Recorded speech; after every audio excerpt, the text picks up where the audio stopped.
राधे राधे दोस्तों, कैसे हो आप सभी राधा रानी की कृपा से अच्छे होंगे, स्वस्थ होंगे।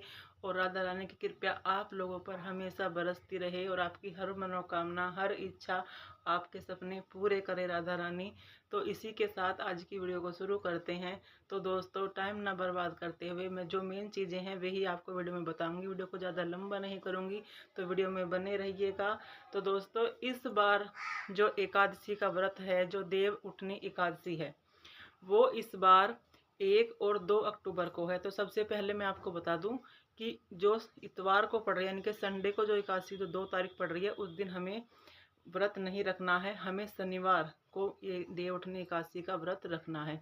जो भी माताएं बहनें रखती हैं उनको ये व्रत रखना है। और कुछ नियम और कुछ चीज़ें ऐसी होती है जो हमको पता नहीं होती और हम करते हैं, लेकिन मन में ना हमेशा यही बना रहता है कि भाई हम इतना पूजा पाठ करते हैं, हम व्रत करते हैं, हम हर चीज़ वो करते हैं, लेकिन कुछ आगे सफलता नहीं मिलती, कोई मनोकामना पूरी नहीं होती।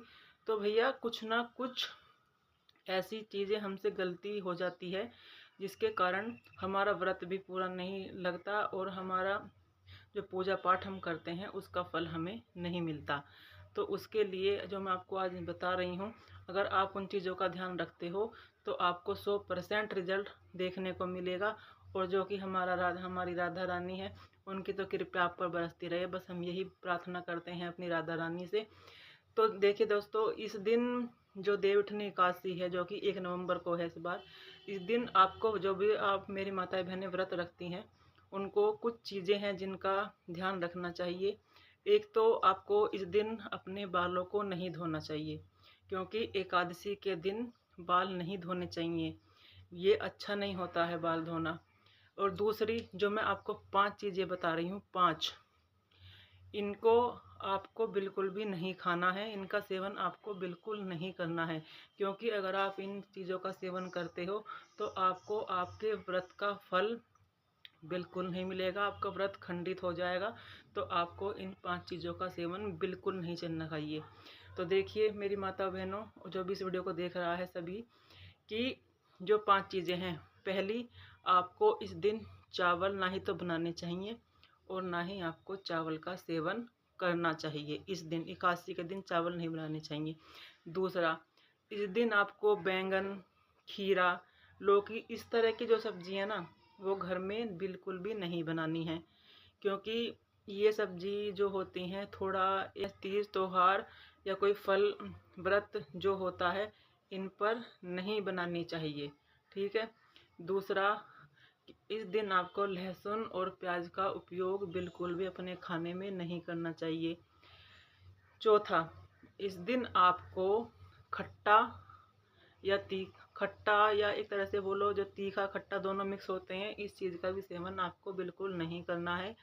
और पांचवा, जो मेन है, सबसे पांचवा जो मैं बता रही हूँ, इस दिन आपको दूध से बनी चीज़ें या दूध या दही, यानी कि दूध से जो भी चीज़ें बनती हैं किसी भी तरीके की, आपको इस दिन इन चीज़ों का सेवन बिल्कुल नहीं करना है।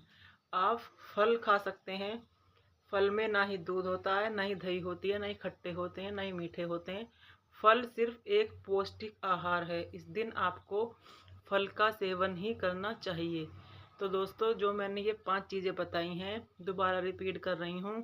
पहला है चावल, दूसरा है घिया, लौकी या खीरा या बैंगन, इस तरह की सब्जी, तीसरा है लहसुन प्याज, और चौथा है दूध से बनी कोई भी चीज़ें आपको नहीं खानी है। और पांचवा है आपको खट्टा या तीखा जो मिक्स खट्टा होता है वो नहीं खाना है। और एक मेन पॉइंट ये है कि आपको इस दिन सिर के बाल नहीं धोने हैं। मैं बार बार यही बोल रही हूँ कि आपको इस दिन सिर नहीं धोना है बिल्कुल भी, क्योंकि ये पुराने टाइम से ही अच्छा नहीं माना जाता है एकादशी के दिन सिर का धोना औरतों का। तो आपको सिर नहीं धोना है। और आप देखना, अगर आप इन चीज़ों को, नियम को, अपने एकादशी के व्रत नॉर्मल में जो व्रत आता है उसमें भी, और जो ये देवउठनी एकादशी है इस व्रत में भी, अगर आप इन 5 चीज़ों का सेवन और जो मैंने बताया है इसका अगर पालन करते हो, तो आपको रिजल्ट आपके व्रत का 100% विष्णु भगवान देंगे, 100% मिलेगा आपको रिजल्ट। और आपके घर में धन और बरकत दिन दुगनी रात चौगुनी बढ़ेगी और आपके जो भी सपने हैं सब पूरे होंगे, सब। ये मैं गारंटी आपको देती हूँ, क्योंकि जब हम किसी व्रत को रखते हैं तो हमें उसका नियम और उसका पालन, सबसे पहले व्रत रखने से पहले उसका नियम और उसका पालन क्या क्या है वो दिमाग में रख कर करना चाहिए। क्योंकि अगर हम नियम और पालन नहीं करेंगे तो हमारा व्रत करना बेकार है। इसे तो ना ही करे तो ही अच्छा है, क्योंकि फिर वो उल्टा असर करना शुरू कर देता है। तो इसलिए आपको व्रत अगर रखना है तो कुछ नियम हैं, उनका पालन आपको करना ही है। और जो चीज़ें मैंने बताई हैं आप इस दिन ये चीज़ें करें तो आपको 100% रिजल्ट देखने को मिलेगा ही मिलेगा।